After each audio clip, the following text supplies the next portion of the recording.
Good morning twelfth class बच्चे। आज जो हम टॉपिक स्टार्ट कर रहे हैं that is Biot Savart law. बच्चे बायोट सावर्ट लॉ समझना बेटा। बेटा याद करो फर्स्ट यूनिट इलेक्ट्रोस्टैटिक, उसमें मैंने आप लोगों को क्या बताया था कि अगर कोई चार्ज रखा है, अगर मैं उस चार्ज की स्ट्रेंथ निकालना चाह रहा हूं बेटा किसी पॉइंट के ऊपर, तो मैं वहां पे टेस्ट चार्ज लेके आता हूं और वहां पे क्या निकाली जाती है बताओ, इलेक्ट्रिक फील्ड इंटेंसिटी बताई जाती है। तो स्ट्रेंथ को हम बोलते हैं इलेक्ट्रिक फील्ड इंटेंसिटी। बच्चे ये मैंने आप लोगों को फर्स्ट यूनिट में डिस्कस किया था, इलेक्ट्रिक फील्ड इंटेंसिटी। समझना भाई बेटा, अगर ये टेस्ट चार्ज और electric field intensity test charge पे डिपेंड नहीं करती है, याद करो electric field intensity is independent on test charge. अब बारी चार्ज की नहीं है, अब यहाँ पे करंट की बात आती है बेटा। किसकी बात आती है बताओ, करंट की बात आती है। जैसे हम इलेक्ट्रिक फील्ड इंटेंसिटी डिफाइन करते थे, वैसे ही हम करंट के अंदर बेटा किसी पॉइंट पे फाइंड आउट करेंगे मैग्नेटिक फील्ड इंटेंसिटी बेटा।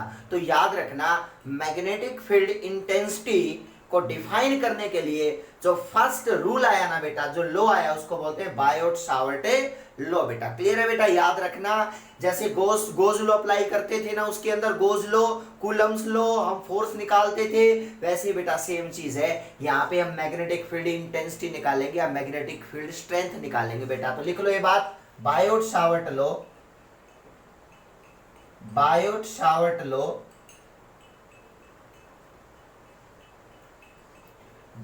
define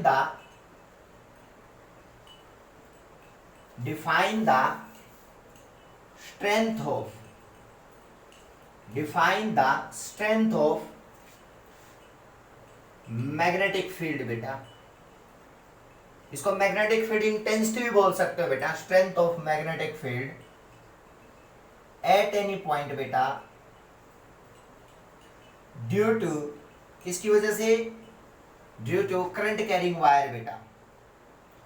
और वो किसी भी शेप में हो सकती है बेटा, ये सबसे अच्छी बात है। करंट कैरिंग वायर स्ट्रेट हो या कोई ट्विस्ट हो, कैसा भी मतलब है, हर किसी को डिफाइन करेगा बेटा बायो सावर्ट लॉ। एक चीज लिखो बेटा, Biot Savart law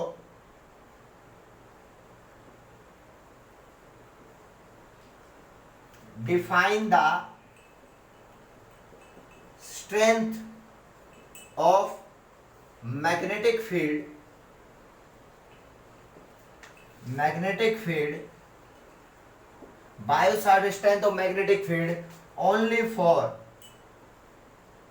small portion. याद रखना बेटा, इसकी लिमिटेशन भी आती है, लिमिटेशन भी है ये इसकी एक टाइप की, small portion of length element बेटा। मतलब इसका मतलब ये मैं समझाऊंगा आपको, इसकी लिमिटेशन भी है बेटा कि बायो सावर्ट लॉ एक स्मॉल पोर्शन के लेंथ एलिमेंट की वजह से ही किसी पॉइंट में मैग्नेटिक फील्ड इंटेंसिटी बताता है बेटा। जैसे मैंने कहा, ध्यान से देखना बेटा, ऐसी शेप आर्बिट्रेरी शेप, इसमें करंट जा रहा है आई, देखो कैसी भी शेप लोगे, यहां पे कोई एक पॉइंट लिया बेटा मैंने, ये वाला पॉइंट, और मैं ना बेटा ध्यान से सुनो, मैंने आपको क्या कहा था, एक लेंथ एलिमेंट चूज करते हैं बेटा। याद रखना है, एक स्मॉल लेंथ एलिमेंट चूज किया डीएल बेटा, और उसकी डायरेक्शन हमेशा किधर लेनी होती है, करंट की डायरेक्शन में। तो बेटा मैंने ये डीएल लेंथ एलिमेंट ले लिया बेटा, स्मॉल लेंथ एलिमेंट डीएल बेटा। मैं स्मॉल पोर्शन का इफेक्ट इस पॉइंट पे निकालना चाह रहा हूं, यानी कि इस पॉइंट पे मैं इस पोर्शन की वजह से इलेक्ट्रिक फील्ड इंटेंसिटी निकालना चाहता हूं। इस पोर्शन की वजह से बेटा इसमें मान लिया करंट कितना जा रहा है बताओ, आई, तो मैं लिख देता हूं बेटा आई डीएल। याद रखना बेटा, डीएल होता है लेंथ एलिमेंट बेटा, जो वायर पे हम लेते हैं, जो करंट की डायरेक्शन में लिया जाता है। लेंथ एलिमेंट हमेशा करंट की डायरेक्शन में लिया जाता है, तो करंट ऊपर जा रहा है तो स्मॉल पोर्शन में लेंथ एलिमेंट का भी क्या किया बताओ, एक स्मॉल पोर्शन मान लिया बेटा। इसका इफेक्ट इस पे निकालेंगे और टोटल के लिए क्या कर देंगे बताओ, इंटीग्रेट कर देंगे बेटा। तो इसका मतलब एक लेंथ एलिमेंट हमेशा चूज करना पड़ेगा बेटा अगर मैग्नेटिक फील्ड इंटेंसिटी निकालना चाह रहे हो किसी पॉइंट पे। तो बेटा अब देखो डीएल क्या है, length element, small length element बेटा, स्मॉल लेंथ एलिमेंट। लिखते चलो सारी चीजें, डायरेक्शन किधर होगी स्मॉल लेंथ एलिमेंट की, करंट की डायरेक्शन में लेना पड़ेगा हमेशा बेटा आपको, स्मॉल लेंथ एलिमेंट। और बेटा आई क्या है इसमें, करंट बच्चे जो मूव करने लग रहा है बेटा। और जो पॉइंट चूज किया है ना बेटा, मान लिया स्मॉल पोर्शन है, स्मॉल पोर्शन से बेटा एक डिस्टेंस ली सेंटर से, जहां पे मैं मैग्नेटिक फील्ड इंटेंसिटी निकालना चाह रहा हूं बेटा इस करंट की वजह से। तो बेटा ये डिस्टेंस मैंने क्या मान लिया बताओ, आर मान ली बेटा। तो लिखो आर क्या है, distance between current element, distance between current element, distance between length element मान लो बेटा, लेंथ एलिमेंट डीएल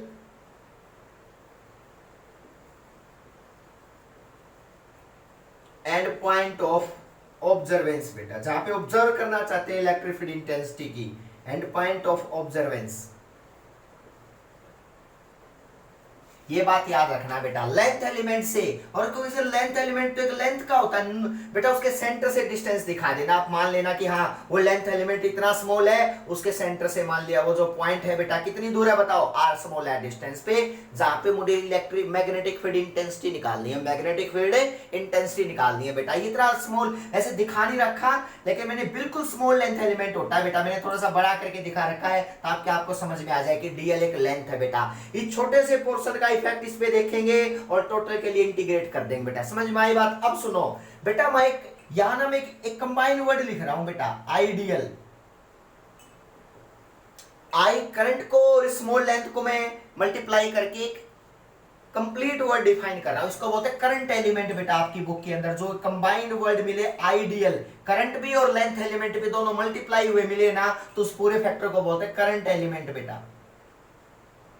याद रखना बेटा, इस पूरे फैक्टर को याद रखना, करंट एलिमेंट बोलते हैं कि वो लेंथ भी ली बेटा और उसके अंदर जो स्मॉल लेंथ मान रखी है, और बेटा क्या लिया बताओ, आई जो करंट जा रहा है उसके अंदर वो आई भी लिया बेटा, और बेटा इन दोनों को मल्टीप्लाई करके जो नई टर्म डिफाइन की गई उसको बोलते हैं करंट एलिमेंट। और अकेला डीएल को क्या बोलते हैं, स्मॉल लेंथ एलिमेंट बेटा। समझ में आए बात? लेंथ वेक्टर भी बोलते हैं इस चीज को बेटा।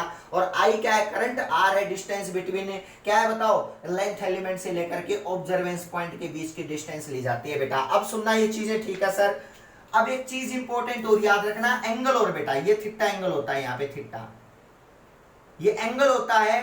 ये एंगल जो है ना बेटा, देखो लेंथ एलिमेंट के बीच में और आर के बीच का एंगल है ना बेटा, तो लिख लो ये बात बेटा, थीटा क्या लेना है हमेशा, ये थीटा ऑलवेज बेटा एंगल बिटवीन बेटा। देखो आइडियल है ना, तो लेंथ एलिमेंट के बीच का एंगल मान लो, करंट एलिमेंट और आर के बीच का एंगल मान लो बेटा। तो एंगल बिटवीन करंट एलिमेंट, मर्जी आपकी बेटा, क्योंकि करंट भी तो ऊपर ही जा रहा है ना, तो आइडियल की डायरेक्शन वही होगी जो अकेले डीएल की डायरेक्शन होगी बेटा। तो इसका मतलब देखो angle between current element and R बच्चे, तो यानी कि जहां पे निकालनी उस डिस्टेंस के बीच में जो एंगल होगा बेटा, उसको हम बोलते हैं कि भाई थीटा जूम कर रखा है, तो यानी कि थीटा एंगल पे है बेटा। ये जो पॉइंट ले रखा है इस एलिमेंट से बेटा, थीटा एंगल पे। अब सुनो, अब क्या चीजें निकालनी है, अब निकालना मैग्नेटिक फील्ड स्ट्रेंथ बेटा। मैग्नेटिक फील्ड स्ट्रेंथ याद रखते चलना बेटा, किस किस पे डिपेंड करती है मैग्नेटिक फील्ड स्ट्रेंथ। देखो बेटा मैग्नेटिक फील्ड स्ट्रेंथ है ना, फर्स्टली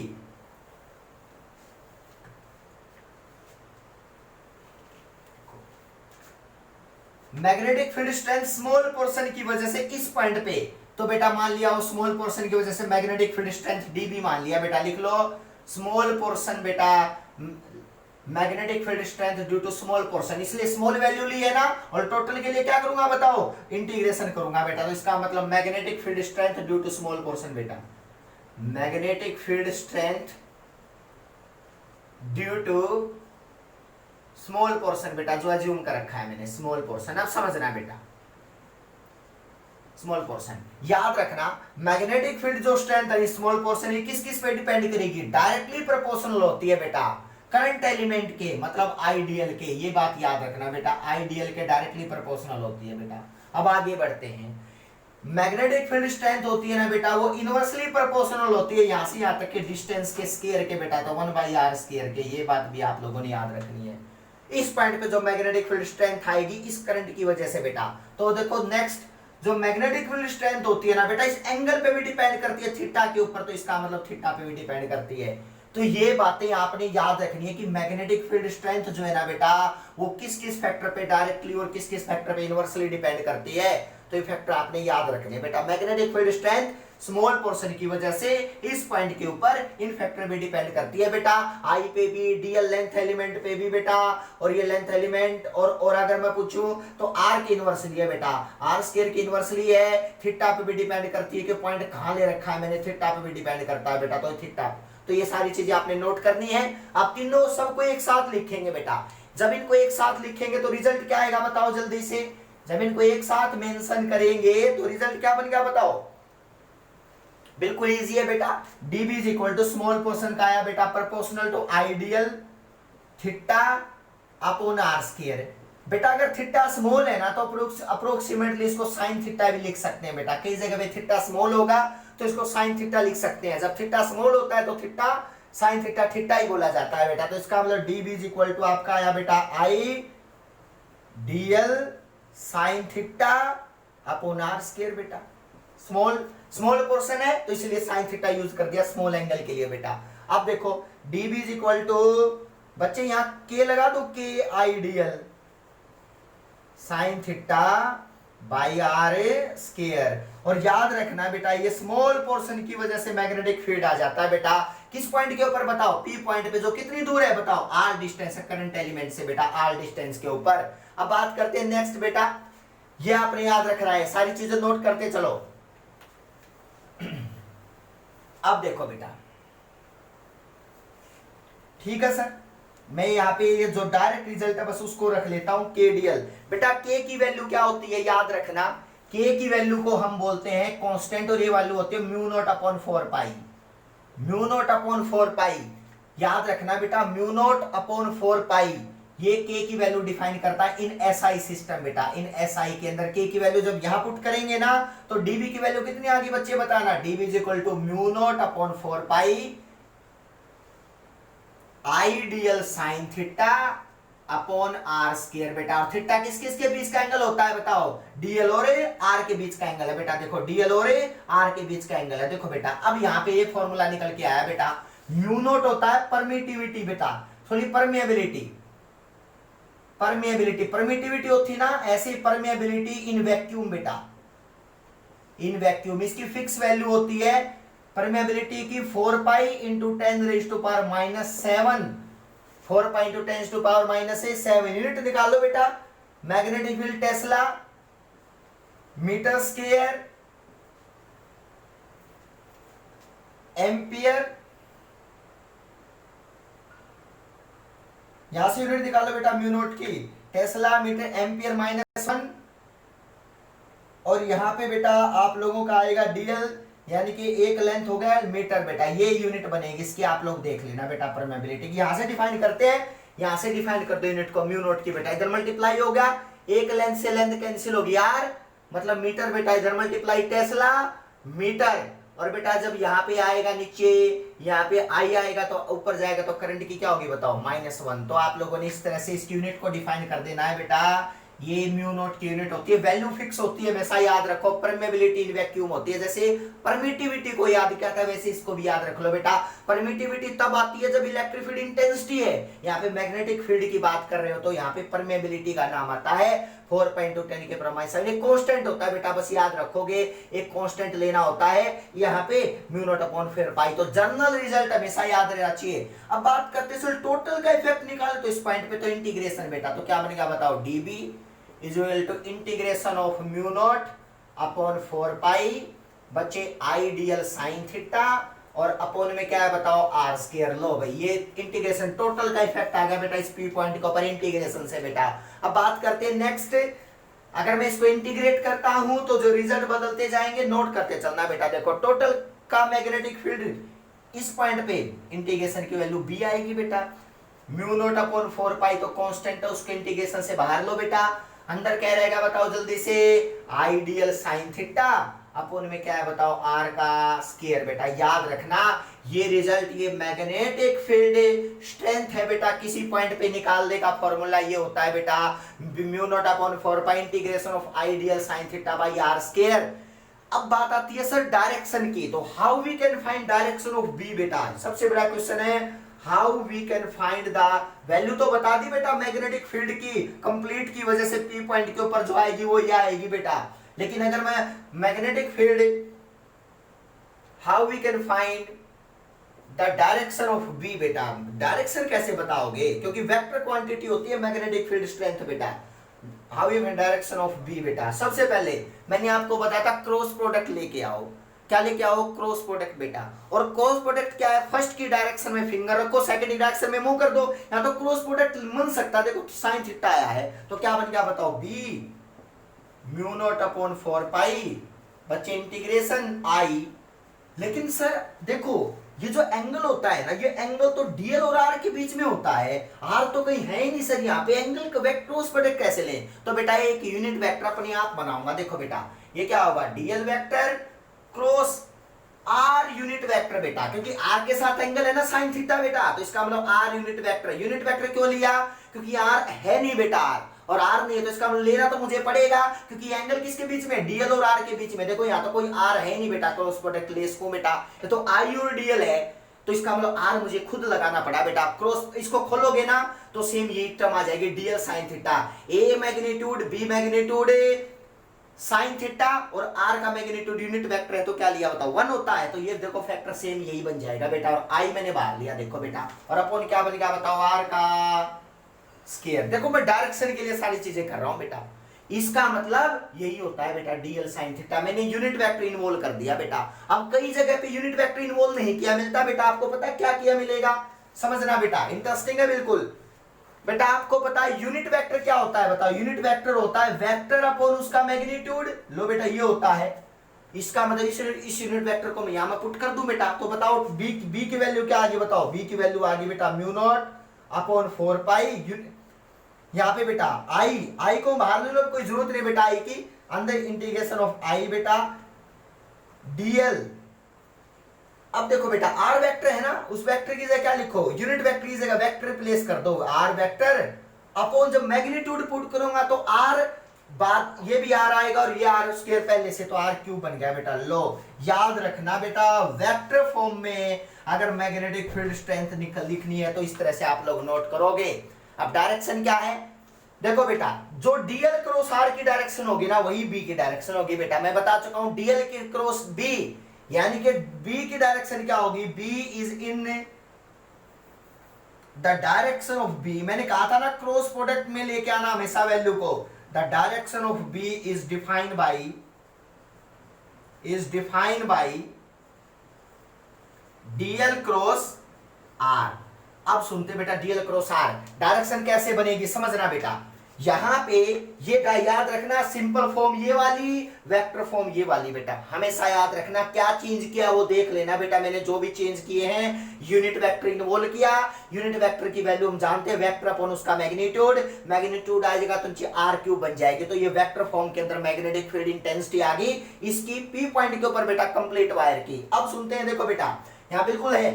अब डायरेक्शन अब खुद बताओ आप लोग, डीएल क्रॉस आर इसकी डायरेक्शन बताएगा, तो यहां देखो बेटा डीएल क्रॉस आर की डायरेक्शन बताएगी, तो डीएल तो देखो बेटा ऊपर जा रहा है, आर इधर है, तो डीएल को आर की डायरेक्शन रोटेट कर दो। बताओ थंब किधर गया बताओ, इनवर्ड। देखो डीएल क्रॉस आर, देखो डीएल तो ऐसे है, यहाँ पे बेटा डीएल तो ऐसे है, देखो डीएल यहां से, देखो मैं इसको बना रहा हूं बेटा, इस तरह डीएल है बेटा, ये डीएल की डायरेक्शन है, ये आर है बेटा। मैं पूछू बताओ इस पॉइंट पे क्या होगा, ये आर ये डीएल, तो डीएल क्रॉस आर इधर घुमा बेटा, डीएल क्रॉस आर, तो बताओ किधर गया, थंब बताओ अंदर, तो इसका मतलब यहां मैग्नेटिक फील्ड की डायरेक्शन क्या होगी बताओ, इनवर्ड। ये है मेथड बेटा डायरेक्शन बताने का कि इनवर्ड डायरेक्शन ऑफ बी बेटा। लो वैल्यू भी बता दी और आपको डायरेक्शन भी बताना चाहिए by using right hand thumb rule बेटा, by using right hand thumb rule बेटा।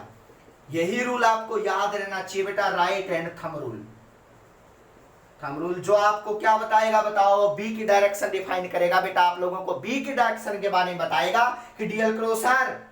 अगर बेटा आपसे पूछे कि सर ऐसा नहीं हो तो हमारे पास ऐसी सिचुएशन आ जाए तो कैसे करेंगे, देखो बेटा मैं एक एग्जांपल देता हूं कि सर देखो डीएल ऐसे हो, यहां डीएल हो, इस दिशा में करंट जा रहा हो, लेंथ एलिमेंट में करंट की डायरेक्शन में लिया, सर ये डीएल होगा इस डायरेक्शन में, सर यहां पॉइंट होता तो इस पॉइंट पे मैग्नेटिक फील्ड स्ट्रेंथ पूछता तो क्या डायरेक्शन कैसे निकालते, डीएल क्रॉस आर।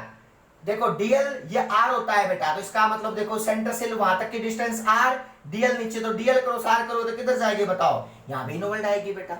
तो आप डीएल क्रॉस आर की डायरेक्शन में, डीएल के डायरेक्शन में फिंगर रखो, सेकंड की डायरेक्शन में घुमा दो बेटा, थंब जिधर जाएगा ना वो उसकी डायरेक्शन बताएगा, तो इसकी डायरेक्शन कौन बताएगा, डीएल क्रॉस आर, ये क्रॉस प्रोडक्ट बताएगा। तो ये बात आपने याद रखनी है, प्रैक्टिस करनी है बेटा। Thank you so much.